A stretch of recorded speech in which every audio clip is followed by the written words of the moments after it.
In my family, I was always the dreamer. I dreamt of people I wanted to meet, places I wanted to go, and jobs I wanted to have, which included being a professional golfer. Keep in mind, I've golfed twice in my life. I've wanted to own an airline. I've wanted to start a business. I've wanted to sing at the Grand Ole Opry. You name it, I dreamt it. But never in my life did I picture traveling to Southeast Asia as a missionary. Of all my wildest dreams, this was probably the craziest, not to mention one of the only dreams I've ever actually chased. But last summer, God took one of my crazy dreams and brought it to life, and in July 2012, I packed my bags for Thailand. For 1 month, I drove headfirst into a country that was as opposite to America as North and South. I went on this trip with 11 other people from all over the United States, each of us having different preconceptions of what to expect in country.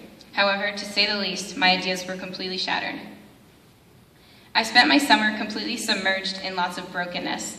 I left my heart at a refugee home where 103 young girls reside, each rescued from an alternative future to slavery. I spent numerous nights walking through the red light districts, getting to know the broken souls that have been bought and sold way too many times.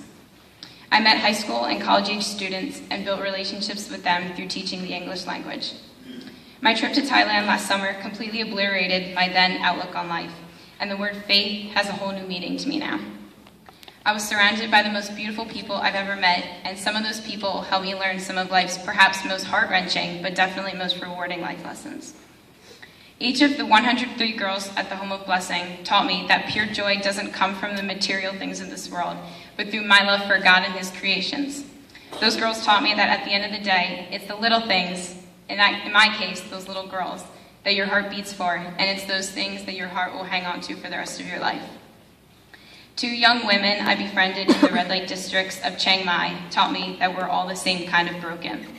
They taught me that every single one of us is worthy of love and acceptance and care, even though they couldn't see that for themselves. And it is through them that I learned that grace is a beautiful thing to know and to be given, because through it I stand here with renewed faith, ready to pursue all that my future holds. A missionary named Ta that I met in Thailand taught me that with faith in what I know to be true, I have the power to move mountains. I can change the world one soul at a time because of who my hope lies in. I can set the world on fire. I had the opportunity to spend my 2012 summer in one of the most breathtaking places on earth and come home with so many incredible stories. But in the here and now, what sticks in my mind the most are those lessons I learned, and those are the things I had vowed to hold on to if all other memories were to fade. I came back to high school this year with a whole new idea of what I wanted my senior year to be.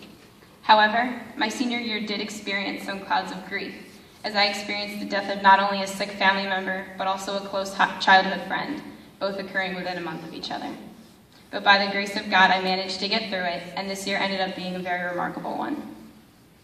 I reached out and made new friends. I got on the homecoming court, and I was even elected as co-president of our very own high school orchestra.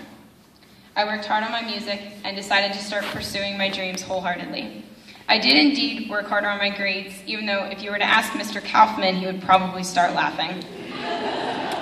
I decided to make my senior year a true mark of my lifelong achievements. In the end, my faith is what brought me this far. My faith in God and His promises is what made me so willing to go to Thailand last summer, despite my fear. My faith is what allowed my view of life to be completely transformed this school year, to look at each one of my peers, my teachers, and my family and friends, and know that each one of them has their own unique story to share. My faith has also given me so many amazing opportunities this year related to my dream of music, including my up-and-coming plans to pursue music in Sydney, Australia at the Hillsong College. As I stand here on the stage in my cap and gown, ready to graduate and start my life, I'm overwhelmed with such great joy for all that my class and I have accomplished. I'm filled with excitement for all that the future holds, and a small amount of sorrow knowing that this beautiful chapter of our lives is coming to a close.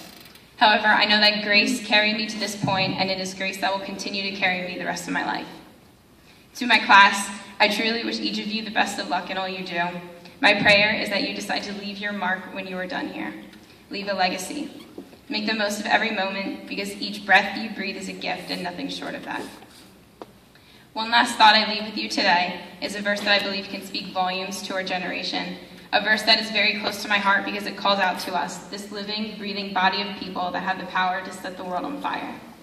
1 Timothy 4:12, Do not let anyone look down on you because you are young, but set an example for believers in speech, in conduct, in love, in faith, and in purity.